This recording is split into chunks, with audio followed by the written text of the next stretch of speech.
And we're back with another episode of the MDM Podcast. I'm Joe Morales, along with Rob Davin and Judah Aloof. And tonight, the Mets open up a 3-game series with the Washington Nationals in, quite frankly, the biggest game since the 2016 wildcard game. I'd have to agree with you there. Of course you would. And the City Field is going to be packed tonight. It's going to be electric. It's going to be the biggest game in New York City in a while. And Robert, as a Met fan, I don't want to be like I'm interviewing you, but what's it like? The team was garbage before. I am ecstatic. Everything is finally coming in sync. The pitching, the hitting, everybody. It doesn't matter if they're beating up on the bad teams. You still beat them. The Marlins just beat the Braves 9-0 yesterday. Mm-hmm. Embarrassing. Mm-hmm. Dallas Keuchel was pitching. 8 earned runs. I saw that. Yeah, come on. And that pitching thought we were getting. Let me tell you, that pitching was thought to get better at the deadline, but Shane Green not doing too well. He's not doing well. Right now, the best pitcher is Soroka and then Julio Teheran, who my good old friend Julio Teheran, who I've had in fantasy for the past 5-6 years. Never worked out for you, man. Never. He's working out now, but I just had to drop him. Yeah, but sucks. Let's go over some quick Mets facts. 6 in a row, 9 of their last 10. Going into tonight, a half game out of the second wild card spot. That's Milwaukee in there. And it's truly amazing what this team has done, where they always start off the season hot, struggle in that middle of the year from June, July, and now have rebounded and put themselves back into a playoff race. And the players that are responsible for this have to be Pete Alonso and Jeff McNeil in the center. But of course, the whole team is coming together. Really. And my personal favorite, JD Davis, what he's been able to do, a steal. It's amazing what they've been able to turn around. Yeah, they're all playing together. It's a good team play lately.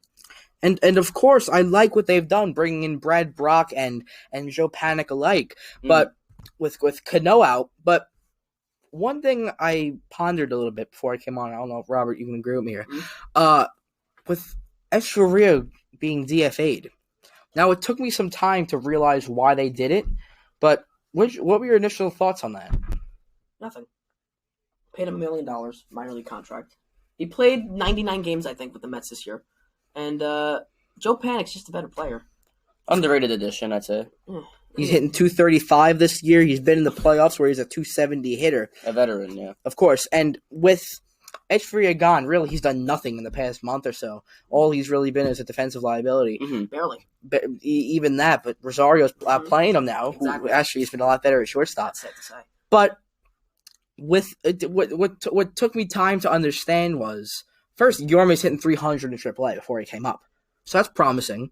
And maybe Guillorme's a little better at shortstop or even around the infield than Echeverria was. You remember Echeverria with the Yankees last year? I mean, he's promising. Guillorme's really promising for the Mets right now. Of course. They could use him. So tonight's pitching matchup is Strasburg versus Stroman, who struggled a bit in his first outing. I'm with excited Pittsburgh. for this game. Why is that? I mean, I see Strasburg. Except for his last outing, obviously, he's winning pretty much every single game against the red-hot Mets. I don't care what he did last time.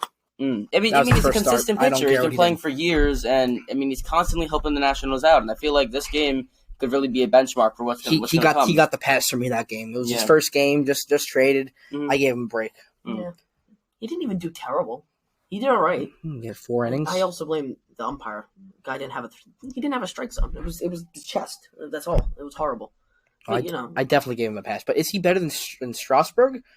No. No way. I don't think so at all. It's the pitching matchup this weekend with Stroman, Syndergaard, and DeGrom Sunday afternoon to close it out, which I'm surprised not a Sunday night game yet. But other than that, the Nationals come in 61-53, the Mets at 59-56. And like I said before, what they were able to do, beating up on all the bad teams and emerging from nothing, 7 games out of the wild card spot, jumping all these teams, and now they're right there. Beating all the bad teams is really, it's not like a bad thing at all, to be honest. It gets their team's confidence up, it gets them on a roll, and then once you get to go face those good teams, all your players are doing well, and maybe you can help, maybe you just beat them. Believe it or not, beating the bad teams is something a lot of good teams struggle to do. Sure. Of course. Yeah. Of course. And a lot of people like to downplay it. Like, oh, you played the Marlins. You played the Pirates. Who else they play? You played the Giants. Just like the Giants and the Jets last night. Exactly, which we'll get to a bit later. And, of course, Yankee baseball towards the end. But I hate when people go, "Oh, you played the Marlins." They're You know MLB what? teams, you know? And you know what? These are the teams you need to beat on if you want to be a playoff team. If you want a good record, you got to beat the team. Of course. You can't just underestimate your opponents. I cannot stress how important it is that you come into every single game with a game plan and with a team ready to play. It's true. I agree. It doesn't matter. The Marlins still have good pitching, somewhat. They have Alcantara, Yamamoto pitched. And aside from the Marlins base running and offense, which are both hard with each other, the pitching is still a mediocre team. They've played 500 balls since their initial start. So, of course, they were good wins. You saw a lot of good stuff from Alonso, McNeil, Davis. Yeah. Cano was heating up until he got hurt a couple days ago. Kind of sucks. We saw the Marlins sweep the Mets earlier this year, so it was a nice refresher to see the Mets finally take a series. And we're seeing the reemergence of Justin Wilson, and we've talked about this before. I think on the last show, Seth Lugo is now the most reliable pitcher in that bullpen. They had it at one time, and now they're getting it back again on the Mets. And what the Mets need down the stretch, trying to go into the postseason, they need more from Edwin Diaz. This is the guy they gave up their farm for. They need this guy to go out and shine and redeem himself and show them how he could still be the reliable relief pitcher he was last year. Still 25 years old. Yeah. You know, I think the difference is that with all the expectations that were on him this year compared to last year on the Mariners, I think now, of course, in New York. Yeah, I mean, now that he's in New York, I mean, he had a rough first half, but now I think now he has the time to start to adjust out of the closer spot just for a little while. I think maybe later on he could take it back, but just now that he's out of the spotlight, now that he's just on the Mets, eighth inning guy, possibly maybe getting a few saves every here and there, I think he could take a time to just take a deep breath, relax, and regroup and see what he can do from here. I gotta disagree, Judah. What do you have to disagree with? The Mets paid good money. They traded Jay Bruce. They traded Anthony Swarzak. That's true. Racist. And they traded their top prospects, Justin Dunn and Jared Kelenic, for a closer. Not an eighth inning, seventh inning guy. A closer. Yeah, correct? Well, I mean, I understand that, but it doesn't matter how much he struggles. He's the team's closer. They're going to need him. But if he can't get those outs, then why go out and throw him in the ninth inning? It doesn't matter. It does matter. You're in a pennant chase. He's Robert, the closer. As Mickey Callaway here, do you let your team struggle some more, or do you bite the bullet and do you just say, you know what? I think he's barely the problem. Really? It's the ninth inning. He's barely the problem. Mm-mm. The ninth inning is most of the time the most crucial point of the game. You put in all the work until the ninth inning, and your whole entire team puts their heart and soul out there, and you need to be able to close out that game. And especially in the ninth inning, I want my most reliable relief pitcher to secure the last three outs. Yeah. Who? Edwin Diaz. No, it is not. Diaz not done no way. Maybe in the postseason, if they make the postseason. Maybe later on this year. If he turns it around, he's still got a 5 ERA. It's completely maybe, but you have to be able to just take the punch and just let Edwin Diaz regroup and let him work at his own pace. Because if you don't, then you're going to be hurting the Mets, and then there's going to be no chances for a playoff. So the best thing for them to do is put him in situations where the world's not on his shoulders. Yeah, put him in the seventh or eighth inning. Put him in blowout games. Yeah. Of course, we're still talking about a 25-year-old who had a sub-2 ERA last year in Seattle. Yeah. He has a world of talent, and let's not go out and ruin his confidence just for one silly year. Yeah, I agree. He still has to adjust, but now you agree. No, I don't agree with the fact that you pull him out of the ninth inning. Why? He's a closer. But the closer has to be your best pitcher.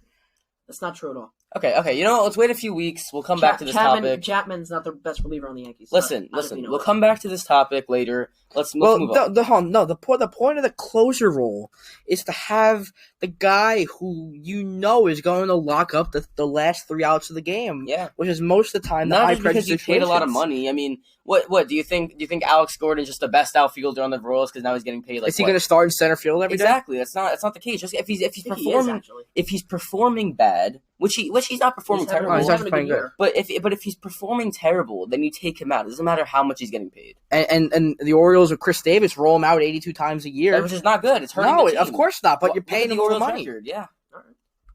Listen. It's just my view on it. If they put him in non-pressure situations where the world isn't on his shoulders, I think he has a chance to succeed. But you know what, Rob? If if Edwin Diaz, if they do let him close out some more games soon, and he starts doing good again. Of course he will. He will be the closer of the future. closer. Of course. But I'm saying having a rough couple months. In the next few weeks though, if Edwin Diaz starts to really turn it around, then I'll give it to you, Rob. I'll give it to you. He'll be back in the closer role. It's just a matter of when he can put his struggles behind him. Yeah, what they see on the he's still in the closer role. They didn't take him out yet. No, I think he is out. Really? Mm-hmm. I think we're going to see Cecil go a lot more.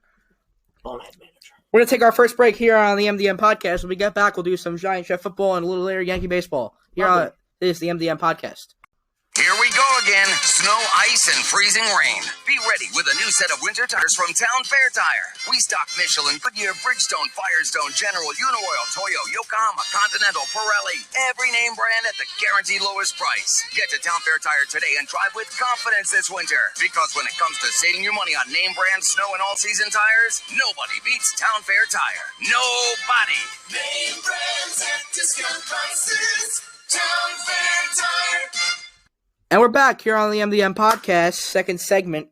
And between breaks, Robert was drawing out Edwin Diaz is my closer posters. He might go around town holding those up with picking posters. Yeah, I might put them on telephone lines and stuff. Let's shift our attention to preseason football. How good does that feel to talk about football? So now? exciting! I can't wait now. I am a hype. I am so happy for Daniel Jones get his touchdown. I loved the game last night. New era Giants football. The Jets now Super Bowl contenders, at least in my eyes. Yeah. How about you, Robert? Now, before we start, since this is our first time football, I want you guys to announce your allegiances to your football club. So I am personally a Giants fan, but I do pay attention to both teams. Judah? Yeah, Giants fan. I'm a diehard New York Jet fan. All right, so there you go. We're 2-on-1. Yes. And I think Nick, when he does come, he's a Giant fan, right? Nick's 3-on-1. Nick is so Robert's the only one. Italian stallion. Italian stallion. He's a Giant. Yeah, he's the only ambassador here for the Jets. But we're gonna start with the Giants because yesterday started a new era of football, the Dan Jones era, and he looked great. He did. All right. What was it like? What 5 for 5, 61 yards, a touchdown to Benny Fowler, it was a 12-yard pass. Yeah. How great did that feel? I mean, with awesome. With all the hate that's going around with Daniel Jones being drafted at the 6th, which is completely stupid. Yeah, I say it's ludicrous. America hates Daniel Jones. And the New York Giants. People might call me fake because now I'm saying this, but since the day we drafted him, I've told you this, guys. I've told you this many times, guys. But I say that it was a good idea drafting Daniel Jones. Of course it was. It was just bad that the Redskins drafted Haskins because now we have to face. No Haskins. One's going to care if Haskins is doing bad. Like yesterday, he threw two 2 interceptions yesterday. Yeah, he didn't do too awful. Good. But what my biggest problem with I didn't mind the pick, but I didn't like the Giant. I didn't like Dave Gettleman lying about it afterwards. He said, like, "Oh, I know there's plenty of teams." Someone was gonna. If this is the guy you like, why say you like him and move on? No, if he said that's the guy, people will be like, "Oh yeah, okay, maybe it's something you saw in him." Yeah, but why lie about it? It's a hidden gem. Say something like exactly. That. Say, "Oh yeah, well, other teams were taking him." There's no need to lie. If this is your guy, then you know what? That's your guy. You know what? It's over. Shows, you know what that shows the fans? It shows you don't how have incompetent he is. Yeah, but it also shows you don't have confidence in your guy. Exactly. They need to. This is going to be their guy, but there's no need to lie about it. That's what really bothered me. Have confidence in your players. Exactly. Either way, you're going to get torched for drafting them. Yeah, well, I mean, I didn't have a problem with that. I mean, I didn't have a problem with it. There was a lot of Giants fans who did, but a lot of people. Yeah, but if you're going to get torched, at least go out there and be confident in your selection. Because if it fails, then okay, you learn and you move on. But if it succeeds, then you can show your fans that they should trust you and your management. His job is on the line. Yeah, he has to. He's getting a bit of a pass now because obviously they're going through a tough time.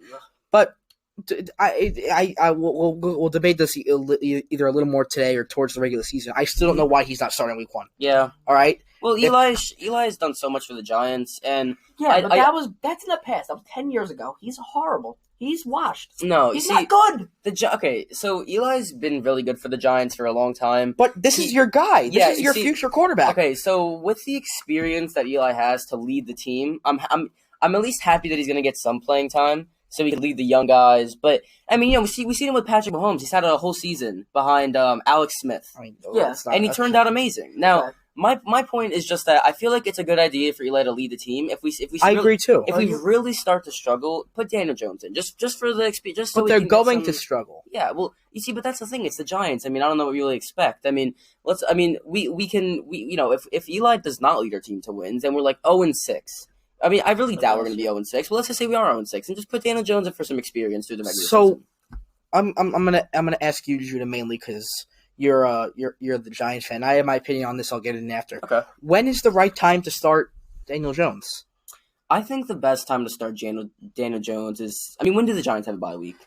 It's late. It's might late. Be 11 or 12. I say like week 7. If the Giants are like even, if they're like 4-4 or 4-3.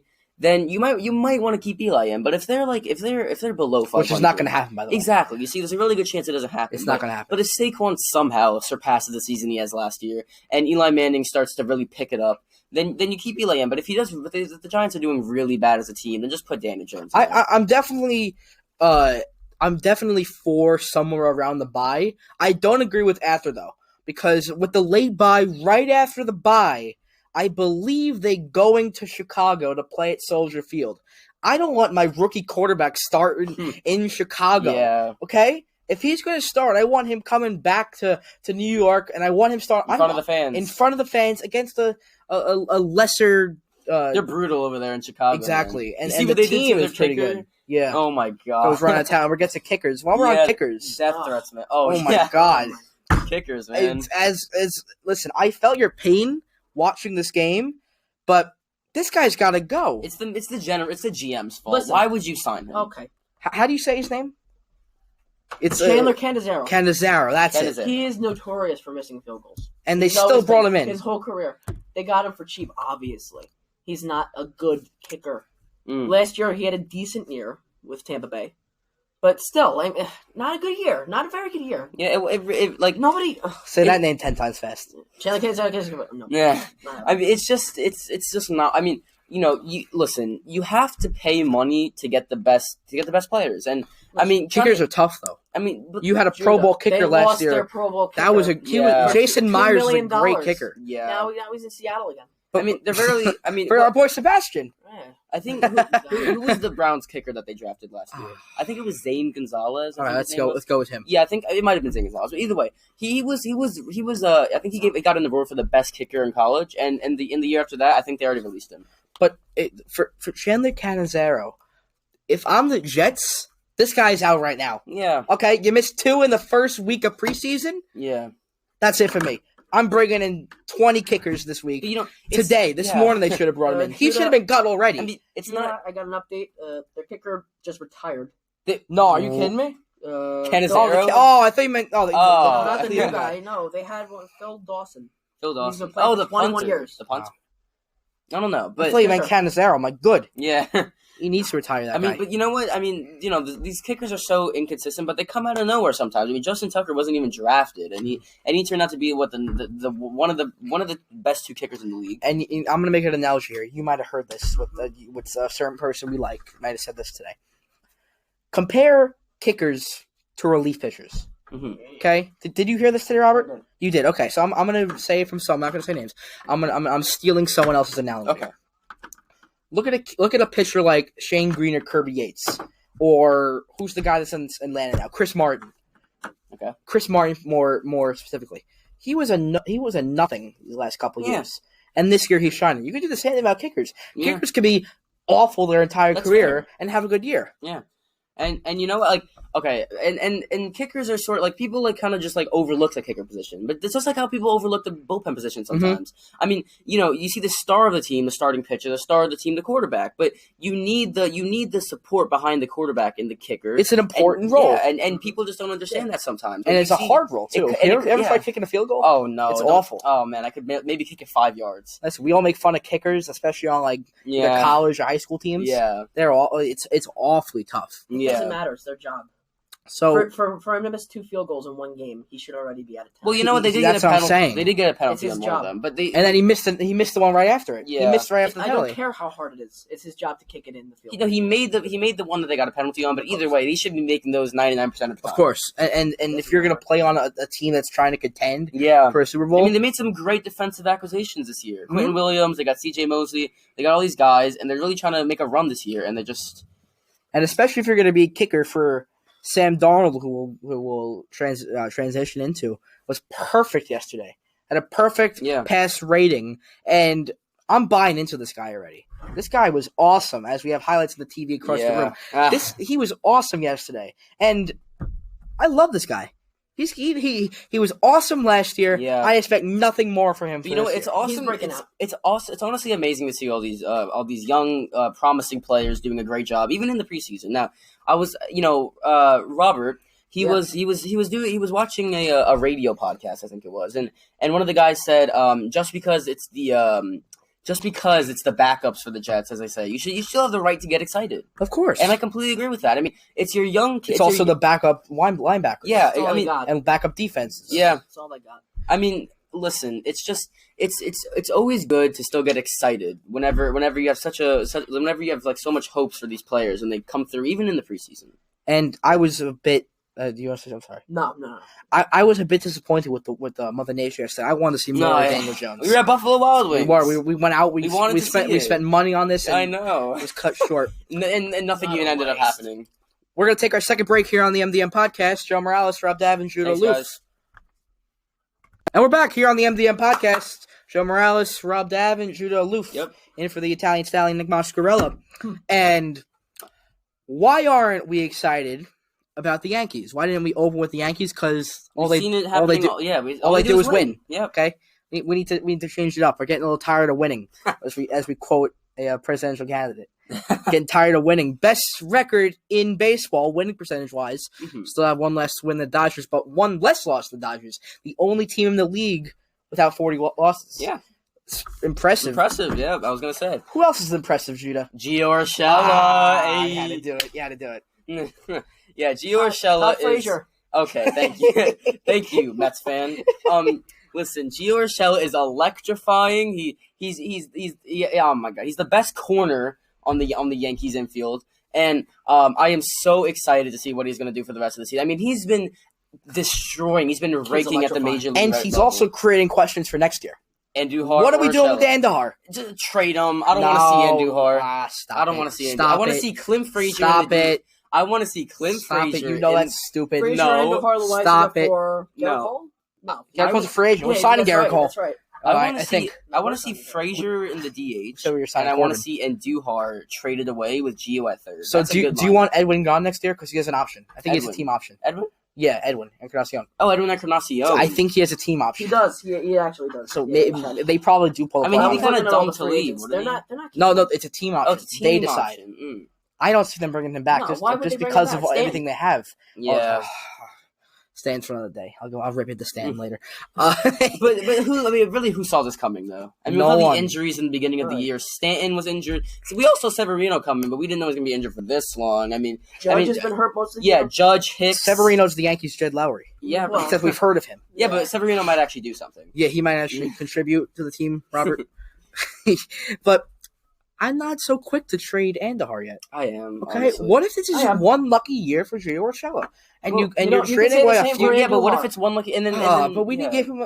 But it was a rookie of the year kind of year. But this might be a rookie of the year. But I mean, he didn't really, win rookie of the year. Can't be though. rookie, but compared to, yeah, really, but compared to all the other like first year breakout players, I mean, he really is up there for breakout players. no. Andujar was much better. Andujar He had a better year. last year Andujar was had a better better than year. Gio Urshela. More even though he's RBIs. and home runs, and not maybe not average, and not Yeah. defense.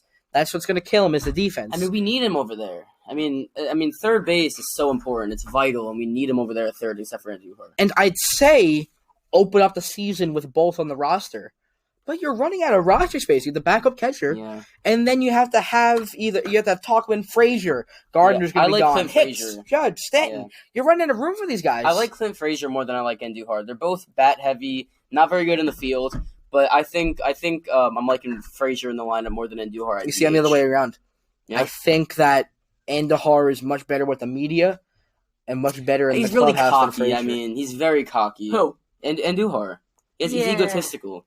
and you Can he know, even speak English? But so is Clint No. Frazier, let's be honest here. and you know what? No, Frazier Cliff might wouldn't have even talk. Frazier might have more of a place because of the Yankee infielder, like a lot of infielders. Competition. LeMahieu being able to play anywhere, Yeah, they exactly. could get Why can't nights Frazier off for be a fourth Judge. outfielder? That's what I'm saying. But then, What's but, Is that? Maben still going to be there? but then again, you still have Why can't he be a Maben fourth probably outfielder? gone. But then you still have Talkman. You still have Gardner's going to be Look gone. at Talkman. Come Oh, on, come Talkman's on. having a great It's year. Stop it. Come Cliff Frazier's on. younger. I understand. Mike Talkman Rob, could be a one-year wonder can too. you say the German joke? The German joke? Say daddy in German. Mike Talkman. At least put an accent on it. Mark Talkman. Talkman. Yeah. Mark Yes, Talkman. exactly. Talk daddy. That's exactly what he Now I got a is. question. Yeah, go ahead. I know you're a big JD Davis fan guy. Oh, Fanboy. I am. They got him for nothing. I love JD Davis. All right. Would you take him over Urshela? No. They're both good fielders, good 300 hitters.